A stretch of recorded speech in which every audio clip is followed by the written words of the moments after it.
जैसा कि हमने पिछली क्लास में पढ़ा था मानव का जनन तंत्र, उसका इंट्रोडक्शन कंप्लीट हो चुका था अपने। उसके अलावा मनुष्य में जो नरजननांग है, नरजननांग के भाग पढ़े थे हमने। प्राथमिक जनन अंग, प्राथमिक जनन अंग में पहला था हमारा वृषण। उसके अलावा सहायक जनन अंग। अब देखो वृषण की हमने बाहरी संरचना कल कंप्लीट कर ली थी। आज हम लेंगे वृषण की आंतरिक संरचना।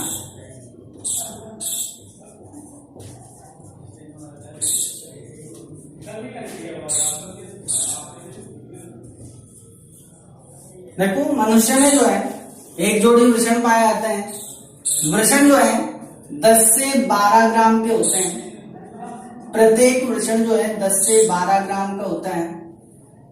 इसके अलावा देखो वृषण जो है वृषण कोश में से होते हैं। वृषण का जो उद्गम होता है, वृषण का जो निर्माण होता है वो भ्रूण अवस्था के दौरान उदर गुहा में होता है। उदर गुहा से वृषण हमने कल पढ़ा था, एक कैनाल थी, इंग्वाइनल कैनाल। इंग्वाइनल कैनाल के द्वारा वृषण उदर गुहा से वृषण कोश में आ जाता है। उदर गुहा से कहां पर आ जाता है? वृषण कोश में आ जाता है। अब देखो वृषण कोश में वृषण आने के बाद वृषण कोश का जो टेम्परेचर है वो 2 से 3 डिग्री सेंटीग्रेड कम होता है। ये भी हमने कल पढ़ लिया था।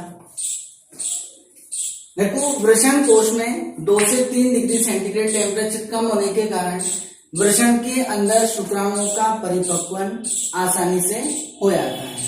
ठीक है। इसके बाद देखो अब वृषण की आंतरिक संरचना में वृषण जो है, वृषण के ऊपर 3 आवरण होते हैं। पहला आवरण है हमारा ट्यूनिका वेजाइनलिस, दूसरा है ट्यूनिका एल्बुजिनिया और तीसरा है ट्यूनिका वैस्कुलोसा। सबसे पहले नंबर पे हम लेते हैं ट्यूनिका वेजाइनलिस। और देखो ट्यूनिका वेजाइनलिस जो है इसमें 2 परतें होती है। एक परत होती है पैराइटल, दूसरी परत होती है विसरल परत। ठीक है। पैराइटल और विसरल दोनों के बीच में एक कैविटी पाई जाती है, गुहा पाई जाती है। इस गुहा के अंदर लिक्विड भरा हुआ रहता है। अब देखो ट्यूनिका वेजाइनलिस जो है ये पूरे वृषण को घेर कर रखती है। केवल जो पृष्ठ सतह है, यहाँ पर देखो ये वाली जो परत है, ये वाली जो बाहरी परत है, ये ट्यूनिका वेजाइनलिस है। ये इसकी पृष्ठ सतह है। पृष्ठ सतह के ऊपर ट्यूनिका वेजाइनलिस नहीं पाई जाती है। अब देखो यहाँ पर ट्यूनिका वेजाइनलिस क्यों नहीं पाई जाती? क्योंकि यहाँ से जितनी भी रक्त वाहिनियां हैं, तंत्रिका है, ये किस जगह से प्रवेश करती हैं? वृषण का जो पृष्ठ भाग है जहां पर ट्यूनिका वेजाइनलिस नहीं पाई जाती है, उस स्थान से वृषण वाहिकाएं और तंत्रिकाएं और रक्त नलिकाएं प्रवेश करती हैं। ये हमारा पहला भाग हो गया ट्यूनिका वेजाइनलिस। इसके बाद दूसरा भाग है ट्यूनिका एल्बुजिनिया। अब देखो ट्यूनिका एल्बुजिनिया जो है, ये ट्यूनिका एल्बुजिनिया, ये ट्यूनिका वेजाइनलिस, इसके जस्ट नीचे कौन सी परत होती है? ट्यूनिका एल्बुजिनिया होती है। ट्यूनिका एल्बुजिनिया पूरे वृषण की सतह पर पाई जाती है। ये पूरे वृषण पर पाई जाती है। ये सघन सफेद और रेशेदार होती है। ये जो ट्यूनिका एल्बुजिनिया है सघन सफेद और रेशेदार युक्त आवरण है। अब देखो ट्यूनिका एल्बुजिनिया जो है ये टेस्टिस यानी कि जो वृषण है, वृषण के अंदर धसकर, ये वृषण के अंदर धसी हुई है, ये वृषण के अंदर धसकर ट्यूबुल सेप्टुला टेस्टिस का निर्माण करती है। ये जो है ये ऐसे बहुत सारे 200 से 300 सेप्टुला टेस्टिस होता है। ये सेप्टुला टेस्टिस जो है 200 से 300 लोब्यूल से मिलकर बने हुए होते हैं। अब देखो जो लोब्यूल्स हैं, ये वाली जो लोब्यूल्स हैं, इन लोब्यूल्स के अंदर संयोजी ऊतक भरा हुआ होता है।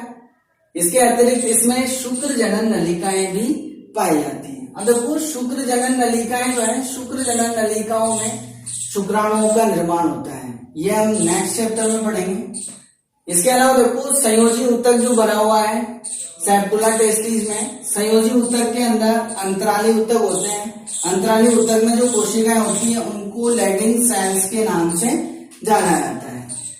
अब देखो लेडिंग सेल्स जो है ये एंड्रोजन्स हार्मोन का स्राव करती हैं और एंड्रोजन्स हार्मोन में मुख्य हार्मोन होता है टेस्टोस्टेरोन हार्मोन।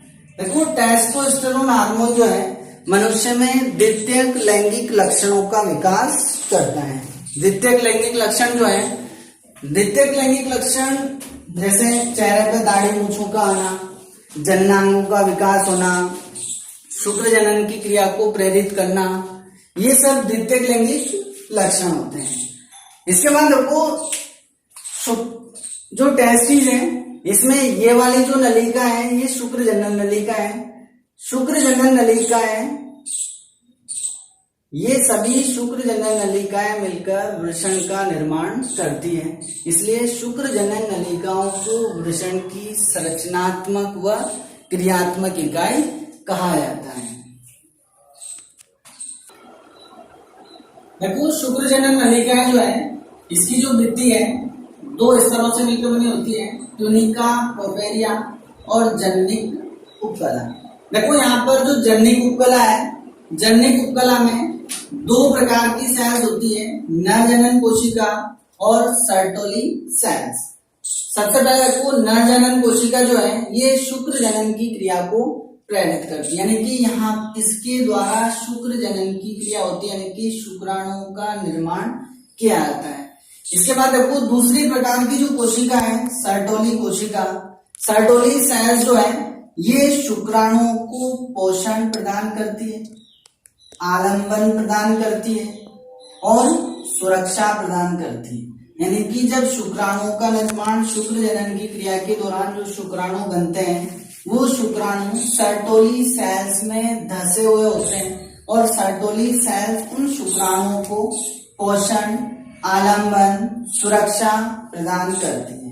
इसके अतिरिक्त देखो सर्टोली सेल्स जो है शुक्र जनन के समय जो अवशिष्ट कोशिका द्रव्य शेष रह जाता है उस अवशिष्ट कोशिका द्रव्य का भक्षण करने का काम करती है। इसके अलावा देखो सर्टोली सेल्स जो है एंटी मुलेरियन हार्मोन का स्राव करती है। किसका स्राव करती है? एंटी मुलेरियन हार्मोन का स्राव करती है। अब देखो एंटी मुलेरियन हार्मोन जो है ये मनुष्य के अंदर जब भ्रूण का निर्माण होता है उस दौरान भ्रूण के अंदर मादा जननांगों के विकास को रोकने का काम करता है। यानी कि एंटी मुलेरियन हार्मोन का मुख्य कार्य क्या है? मनुष्य में यानी कि जो नर भ्रूण है उसमें मादा जननांगों के विकास को रोकने का काम करता है या विकास नहीं होने देता है। इसके बाद देखो सर्टोली सेल्स के द्वारा इनिबिन हार्मोन का स्राव किया जाता है। देखो इनिबिन हार्मोन जो है हमारे मादा के अंदर जो है एफएसएच हार्मोन, एफएसएच हार्मोन का नाम सुना होगा आपने। इसका देखो फोलिकल स्टिमुलेटिंग हार्मोन, पुट्टिका प्रेरक हार्मोन के नाम से इसको जाना जाता है। अब देखो पुट्टिका प्रेरक हार्मोन जो है ये क्या करता है? अंडाणुओं के निर्माण की क्रिया को, उसके अलावा अंडाणु को रिलीज करने का काम करता है। तो एफएसएच हार्मोन जो है, एफएसएच हार्मोन के स्रावण का विरोध कौन सा हार्मोन करता है? इनिबिन हार्मोन करता है।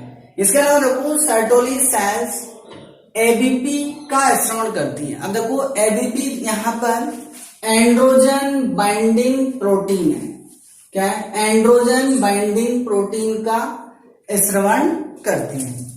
अब देखो शुक्र जनन नलिकाएं जो है ये पतली पतली नलिकाओं से मिलकर बनी होती है और ये नलिकाएं वृषण के अंदर धसी होती है। ये शुक्र जनन नलिकाएं अंदर जा रही है। अंदर जाने के बाद देखो ये शुक्र जनन नलिकाएं आगे जो वृषण है, वृषण की पृष्ठ सतह पर जाकर एक टेस्टिज का निर्माण करती हैं जिसको रिटेल टेस्टिज के नाम से जाना जाता है। रिटेन टेस्टिस के नाम से जाना जाता है। ये यहाँ पर देखो, ये जो भाग है ये रिटेन टेस्टिस कहलाता है, रिटेन टेस्टिस का निर्माण करती है। तो ये तो हमारा देखो वृषण की आंतरिक संरचना होगी। इसके बाद देखो अब हम लेंगे सहायक जनन अंग। देखो प्राथमिक जनन अंग था अपने वृषण, इसके बाद दूसरा है अपने सहायक जनन अंग। सहायक जनन अंग में पहला भाग लेते हैं हम एपिडिडाइमिस, अधिवृषण। देखो अधिवृषण जो है एक, ये वृषण के पृष्ठ सतह से एक लंबी कुंडलित नलिकानुमा संरचना निकली होती है, जिसे अधिवृषण के नाम से जाना जाता है। देखो अधिवृषण के 3 भाग हैं। पहला भाग है कैपुट एपिडिडाइमिस, दूसरा भाग है बॉडी एपिडिडाइमिस और तीसरा भाग है कार्डा एपिडिडाइमिस। अब देखो यहाँ पर जो एपिडिडाइमिस है ये मनुष्य के अंदर 6 मीटर लंबी होती है और जो रैबिट होता है, रैबिट के अंदर 3 मीटर लंबी होती है। मनुष्य में 6 मीटर और रैबिट में 3 मीटर लंबी होती है। देखो एपिडिडाइमिस के 3 भाग हैं। पहला कैपुट, बॉडी और कोडा। पहला भाग लेते हैं हम कैपुट एपिडिडाइमिस। कैपुट एपिडिडाइमिस जो है ये कैप के समान होता है। ये पहला वाला जो भाग है ये कैप के समान होता है, ये पास पास होता है। यहाँ पर जो डिस्टेंस है ये बहुत ज्यादा नहीं है, ये बिल्कुल इसके चिपका हुआ रहता है। तो देखो कैपुट एपिडिडाइमिस जो है कैप के समान होता है, इसको ग्लोबस मेजर के नाम से भी जाना जाता है, ग्लोबस मेजर के नाम से जाना जाता है। इसके बाद देखो दूसरा भाग है हमारा बॉडी एपिडिडाइमिस। बॉडी एपिडिडाइमिस जो है ये अधिवृषण का मध्य भाग है। ये वाला जो भाग है बिल्कुल पतला होता है ये, ठीक है।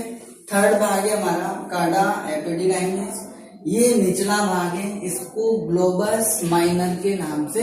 देखो कैपुट एपिडिडाइमिस को ग्लोबस मेजर के नाम से जाना जाता था और कार्डा एपिडिडाइमिस को ग्लोबस माइनर के नाम से जाना जाता है। देखो ग्लोबस माइनर जो है, कार्डा एपिडिडाइमिस जो है, इसके पीछे वाले भाग से शुक्रवाहिनी निकली हुई रहती है और ये जो शुक्रवाहिनी है ये क्या है, शुक्रवाहिनी। शुक्रवाहिनी की जो दीवार है ये एक तरल पदार्थ का स्रवण करती है। ये जो दीवार है ये एक तरल पदार्थ का स्रवण करती है। इस तरल पदार्थ में शुक्राणु आसानी से गमन कर पाते हैं। अब देखो शुक्रवाहिनी के द्वारा जो शुक्राणु आ रहे हैं, शुक्रवाहिनी आगे जाकर शुक्राशय में खुलती है, ठीक है। तो ये हमारा तीसरा भाग हो गया कार्डा एपिडिडाइमिस। तो ये हमारे एपिडिडाइमिस के 3 भाग हैं, कैपुट एपिडिडाइमिस, बॉडी और कार्डा, ठीक है। इसके बाद देखो अब एपिडिडाइमिस के कार्य क्या है, तो अपन लेते हैं एपिडिडाइमिस के कार्य। देखो एपिडिडाइमिस के कार्य अधिवृषण के कार्य। सबसे पहला कार्य हमारा देखो शुक्राणुओं को पोषण एवं गतिशीलता प्रदान करना। अधिवृषण में ये देखो ये वृषण है, वृषण में शुक्राणुओं का निर्माण होता है। शुक्राणु यहाँ से गति करते हुए अधिवृषण में जाते हैं। अब देखो अधिवृषण में जाने के बाद यहाँ पर शुक्राणुओं को पोषण और गतिशीलता प्रदान की जाती है। तो अधिवृषण का पहला कार्य क्या है, शुक्राणुओं को पोषण एवं गतिशीलता प्रदान करना है। इसके बाद देखो यहाँ से जब शुक्राणु यहाँ आते हैं, अधिवृषण में आते हैं, अधिवृषण में आने के बाद यहाँ पर शुक्राणु कुछ समय के लिए रुक जाते हैं, यानी कि अस्थायी रूप से शुक्राणुओं का संग्रह किया जाता है। कहाँ पर, अधिवृषण। ये हमारा दूसरा कार्य हो गया किसका, अधिवृषण का। इसके बाद देखो तीसरा कार्य है शुक्राणु जो स्टोरेज हो रहे हैं, यहाँ पर अस्थायी रूप से संग्रहित हो रहे हैं, उनको अधिवृषण में लगभग 1 महीने तक संग्रहित किया जा सकता है। इसके अलावा देखो जब शुक्राणु अधिवृषण में आ जाते हैं, अधिवृषण में आने के बाद यहाँ पर शुक्राणुओं को पोषण और सुरक्षा, गतिशीलता ये प्रदान की जाती है। तो यहाँ पर शुक्राणु देखो ऊर्जा ग्रहण करते हैं। क्या ग्रहण करते हैं? ऊर्जा ग्रहण करते हैं, यानी कि शुक्राणु का योग्यता अर्जन होता है। अब देखो यहाँ पर योग्यता अर्जन का अर्थ है शुक्राणु ज्यादा से ज्यादा ऊर्जा ग्रहण करते हैं। जितनी ऊर्जा लेंगे उतना ही अंडे को निषेचित करने में सक्षम होते हैं। तो ये देखो एपिडिडाइमिस के कार्य थे अपने। पहला कार्य पोषण गतिशीलता, अस्थायी संग्रह, इसके अलावा शुक्राणुओं का स्टोर करना यानी कि संग्रहित करना, और शुक्राणुओं का योग्यता अर्जन।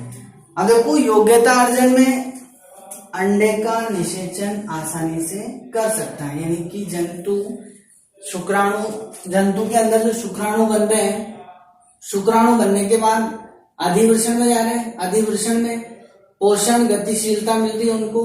पोषण गतिशीलता के कारण उनमें योग्यता अर्जन आता है ताकि वो अंडे को आसानी से निषेचित कर सके। अब देखो यहाँ पर शुक्राणु आगे, यहाँ से शुक्राणु आगे की ओर बढ़ते हैं शुक्रवाहिनी में। हमारी जो शुक्रवाहिनी है, शुक्रवाहिनी लगभग 45 सेंटीमीटर लंबी होती है। यहाँ से शुक्रवाहिनी उदर गुहा में प्रवेश करती है। कहाँ पर प्रवेश करती है? उदर गुहा में प्रवेश करती है। उदर गुहा में प्रवेश करने के बाद मूत्राशय के पश्च भाग से होती हुई शुक्राशय में जाकर खुलती है। अब देखो ये जो शुक्रवाहिनी है, शुक्रवाहिनी में जो शुक्राणु गति करते हैं, ये किस प्रकार से गति करते हैं? शुक्रवाहिनी में एक गति होती है क्रमानुकुंचन गति। ये जो क्रमानुकुंचन गति है, क्रमानुकुंचन गति के कारण शुक्राणु आसानी से गति करते हुए शुक्राशय में पहुंचते हैं। तो ये शुक्राशय, शुक्रवाहिनी के द्वारा शुक्राणु कहां पर पहुंच जाते हैं? शुक्राशय में पहुंच जाते हैं।